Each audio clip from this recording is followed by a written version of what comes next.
नमस्कार दोस्तों। आज की कहानी एक पारिवारिक भावनात्मक कहानी है। इस अजीब से घर में अदिति का दम घुटने लगा था। उफ, ये कभी हंसती नहीं है क्या? जब से अदिति ब्याह कर घर के आई थी, उसने मीनाक्षी का मुंह चढ़ा हुआ ही देखा था।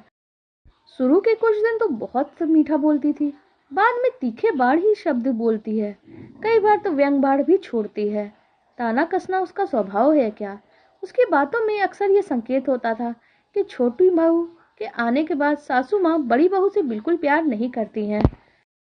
आज भी फिर से वही घटा। आज भी जब कल्याणी जी ने छोटी बहू अदिति को आवाज लगाई, अदिति, तब मीनाक्षी ने फिर से व्यंग कस दिया। हाँ भाई, अब तो हर काम के लिए छोटी बहू अदिति को ही बुलाया जाएगा। छोटी बहू लाडली है, अब हमें कौन पूछेगा। अब सासू माँ को बड़ी बहू अच्छी नहीं लगती। अदिति आज सुबह से ही काम में लगी हुई थी और काम था कि खत्म होने का नाम ही नहीं ले रहा था। एक काम खत्म करती तो दूसरा काम सामने आ जाता। उसकी जेठानी मीनाक्षी तो उसके काम में हाथ भी नहीं बटाती। हाँ, उसे ताने जरूर कसती रहती। अभी भी अदिति एक एक करके काम कर रही थी और परेशान हो रही थी। तभी उसकी सासू माँ ने आवाज लगाई, बहू थोड़ा मेरे पास आकर बैठ जाओ, मेरे घुटने में बड़ा दर्द हो रहा है, थोड़ी मालिश कर दो। तभी मीनाक्षी ने भी आदेश दे दिया, अदिति रसोई का काम छोड़कर एक कटोरी में तेल लेकर आओ और अपनी सासू माँ कल्याणी जी के पैर दबाओ। मीनाक्षी के कितना कहने पे अदिति दौड़कर सासू माँ के पास गई और देखा उसने सामने उसकी जेठानी नहीं थी। उसे देखकर वो वहीं हंस रही थी और आंखों ही आंखों में कुछ इशारा कर रही थी। अभी उनको तेल मत लगाओ, तुम जाकर अपना काम देखो। लेकिन अदिति उनकी आंखों के इशारे को अनदेखा करते हुए सास के पैर में तेल लगाने लगती है। तब सास उसको बोलती है, जुग जुग जियो बेटा, बहुत आराम मिल रहा है। सच में जब से तुम आई हो मेरे घुटने को बड़ा आराम मिलने लगा है। एक साथ इतना सारा काम समेट लेती हो कि मन खुश हो जाता है मेरा। मुझे तुम पर बहुत विश्वास है और मुझे तुम्हें ढेर सारा आशीर्वाद देने का मन करता है। बस तुम खुश रहो, थोड़ा सा सुस्ता लो, कब से काम में लगी हुई है। तब से अदिति ने कहा, बस माँ जी, थोड़ा सा ही काम बचा है, मैं करके फिर आराम करने ही चली जाऊंगी। अदिति जब कल्याणी जी उस पर प्यार लुटा रही थी तो यार मीनाक्षी ने ये सब कुछ देखा और बुरा सा मुंह बना लिया। उसे जलन भी हो रही थी और गुस्सा भी आ रहा था। फिर वो मन ही मन बड़बड़ा उठी, अभी छोटी बहू पे लार टपकाया जा रहा था। जब मैं आई थी तो मुझसे कितना काम करवाया जाता था। एक ही घर में दो बहुओं के पीछे कितना पक्षपात होता है। उसकी बातों का कुछ अंश तो जरूर कल्याणी जी के कानों तक पड़ा था, क्योंकि उस दिन रात में खाना खाने के समय कल्याणी जी ने ऐसी बात कह दी जिससे साफ लग रहा था कि उन्होंने मीनाक्षी की बात सुन ली थी। हुआ ये था कि खाना खाते हुए जब दोनों बेटे पति सब जमा थे, तब बड़ा बेटा सुनील कहता है, मैं जब से देख रहा हूँ तुम छोटी बहू पे ही बस लाड लगा रही हो, बड़ी बहू को तो जैसे भूल ही गई हो। जबकि तुमको खुद दोनों बेटों को बराबर प्यार करना चाहिए तो दोनों बहुओं को भी बराबर प्यार करना चाहिए। कल्याणी जी को ये बात समझ में आ रही थी कि बड़ी बहू को ईर्ष्या हो रही है, इसलिए उन्होंने बात को टालने की गरज से कहा, बेटा जब तुम सब लोग खाना खाने आ जाते हो तो छोटी बहू को भी बैठा लिया करो, नहीं तो पीछे से वो अकेली खाना खाती है और बाद में उसे ठंडा खाना खाना पड़ता है।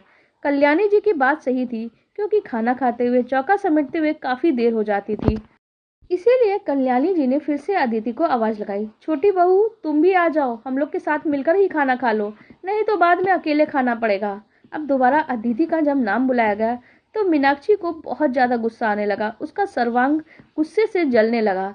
वो अदिति से इतना ज्यादा जलने लगी और उसकी यह बात, सास हर बात अदिति के जब गुण गाती तो उसका गुस्सा होना भी तो स्वाभाविक ही था।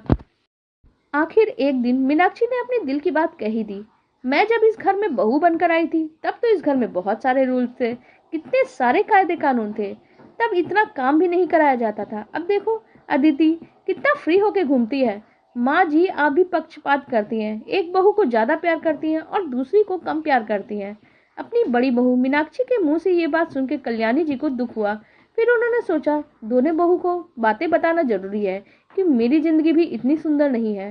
फिर उन दोनों बहू को और बेटों को बैठा के उन्होंने कहा, बड़ी बहू तुम्हें शिकायत है ना कि मैं छोटी बहू को बहुत ज्यादा काम नहीं कराती और उसे बहुत ज्यादा प्यार करती हूँ, पर ऐसा सच नहीं है ये। बड़ी बहू मैं तुम्हें सब कुछ सिखा चुकी हूँ, तुम बड़ी हो, समझदार हो, छोटे को धीरे धीरे प्यार से समझाना पड़ेगा, सिखाना पड़ेगा, तभी तो वो इस घर को अपना बना पाएगी।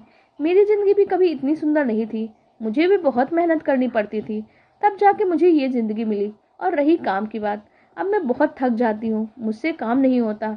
जब तुम आई थी तब मैं जवान थी, सारा काम भी कर लेती थी। इसलिए मीनाक्षी, जब मैं तुम्हें काम सिखाती थी तो मैं खुद भी वहां व्यस्त रहती थी।